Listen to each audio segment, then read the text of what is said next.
좋아요와 구독 눌러주세요. 작은 별. 작은 별 어디 갔지? 작은 별. 선생님, 저 여기 있어요. 작은 별은 항상 큰 별쌤 옆에 있답니다. 때려야 뗄 수 없는 큰 별과 작은 별. 왕에게도 항상 함께하는 사람이 있습니다. 바로 내시입니다. 역사 드라마를 보면 초록색 옷 입고 왕의 옆에 서 있는 사람들이 자주 나옵니다. 내시는 왕의 비서 역할을 하지요. 왕이 먹는 음식, 왕이 자는 곳, 등등등 왕의 생활과 관련된 모든 일들을 관리합니다. 자, 오늘의 주인공이 바로 내시입니다. 내시 김처선. 평생을 왕의 그림자가 되어 조용히 살아왔지만 이제 할 말을 하려고 해. 왕을 위해서 말이야.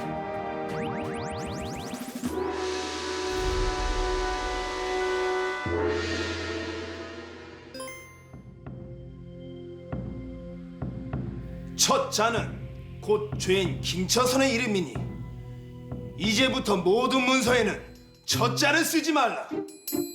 알겠느냐? 다소 황당한 왕의 명령. 심지어 답안지에 자를 썼다는 이유로 과거 시험에 합격했다가 취소된 사람도 있었습니다. 김처선은 정말 나쁜 죄인이었나요? 김처선이 어떤 죄를 지었는지 한번 알아보지요. 김처선은 조선의 10번째 왕 연산군의 상선내시였습니다. 상선이란 궁궐 안에 200여 명의 내시를 이끄는 사람인데요. 내시 중 가장 높은 사람입니다. 김처선은 연산군의 아버지 성종 때부터 상선내시를 했던 베테랑 내시입니다. 성종이 죽고 아들 연산군 대신 김처선이 성종의 묘 옆에서 심요살이를 하지요. 심요살이는 돌아가신 부모의 묘 옆에 3년을 살면서 묘를 살피는 일입니다. 효를 중요하게 생각하는 조선에선 매우 중요한 의식이었죠. 아버지 성종이 죽었으니 아들 연산군이 심요살이를 해야 했지만 왕은 나란 일을 돌봐야 되니까 왕이 가장 믿는 신하가 왕 대신 심요살이를 하는 겁니다. 연산군 대신 김처선이 성종의 무덤을 돌봤습니다.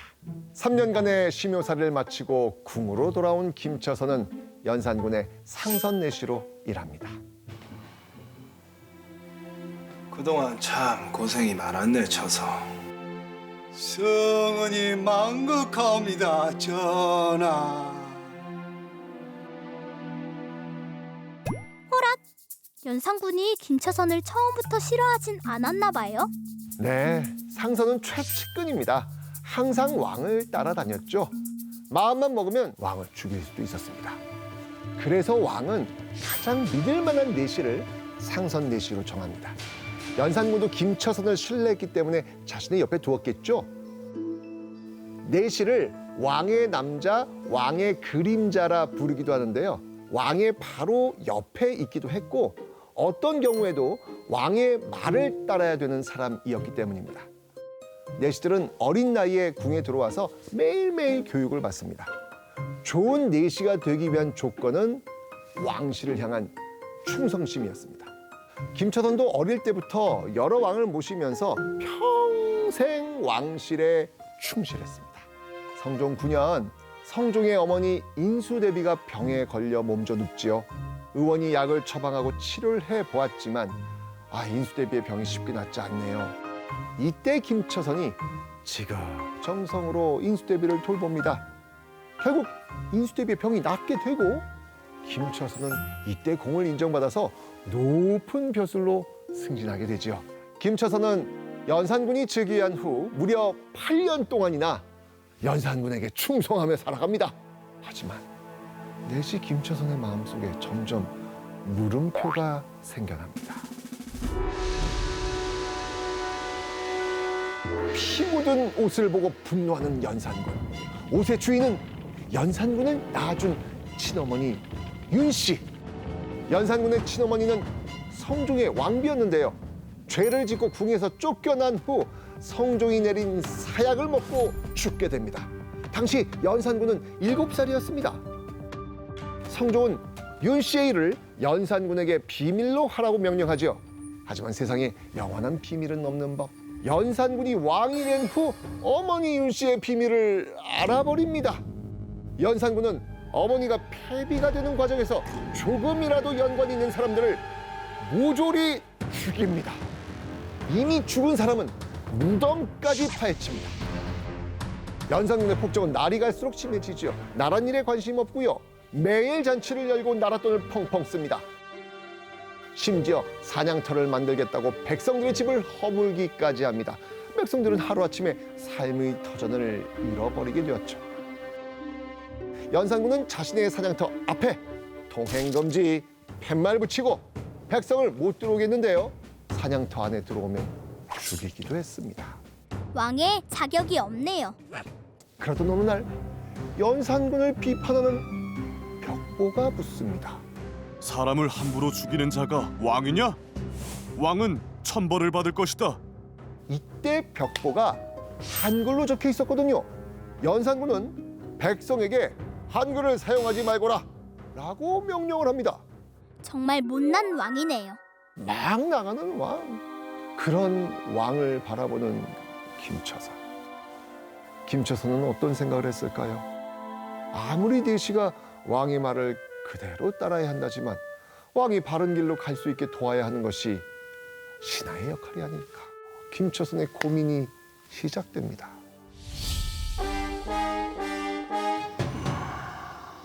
내 오늘 이 한 목숨 바쳐 주상전하의 마음을 잡을 수만 있다면 내 오늘 반드시 죽을 것이다. 결국 김처선은 마음의 결정을 내립니다. 목숨을 걸고 왕에게 바른 말을 하기로 말이죠. 평생을 왕의 뒤에 있었던 내시 김처선이 처음으로 왕의 앞에 나섭니다. 전하, 차사. 고금의 전하같이 행동하는 일은 없었사옵니다. 뭐라 했느냐? 이제부터라도 백성을 생각하여 바른 정치를 펴시옵소서. 마마. 이것이 입닥 쓰지 못할 거! 이어봐라! 이놈을 당장 끌어내거라! 김처선에게 돌아온 것은 화살이었습니다.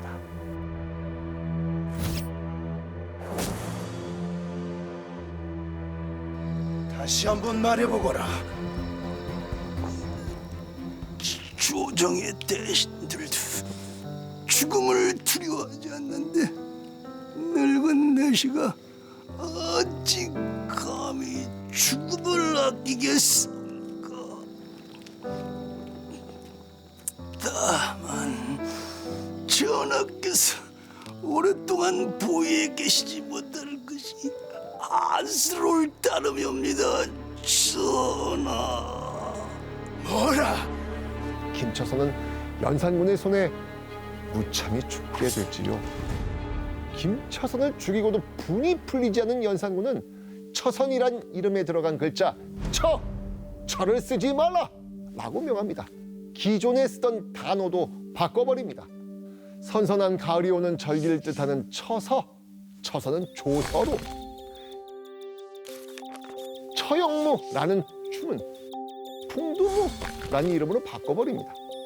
문서에 처선의 처자를 썼다고 벌을 받는 관리도 있었습니다. 황당하네요. 연산군이 김처선을 잔인하게 죽인 후 연산군 곁에는 바른 말을 하는 신하가 사라집니다. 김처선은 연산군을 위한 마지막 충신이었던 셈입니다. 김처선이 죽고 얼마 지나지 않아 연산군은 왕의 자리에서 쫓겨납니다. 신하들이 군사들을 모아서 연산군을 몰아낸 겁니다. 연산군은 외딴 섬에서 쓸쓸하게 생을 마감하지요. 김처선은 200여 년의 세월이 흐른 후 충신으로 인정받습니다. 연산군은 김처선을 역사에서 지우려 했지만 결국 실패한 겁니다. 역사는 연산군을 조선 최악의 폭군으로 기록하고 김처선은 충신으로 기록하고 있습니다. 한 사람의 용기가 모이고 또 모이면 역사의 물줄기를 바꿀 수 있습니다. 역사는 그렇게 발전해 왔습니다. 그럼 오늘의 이야기도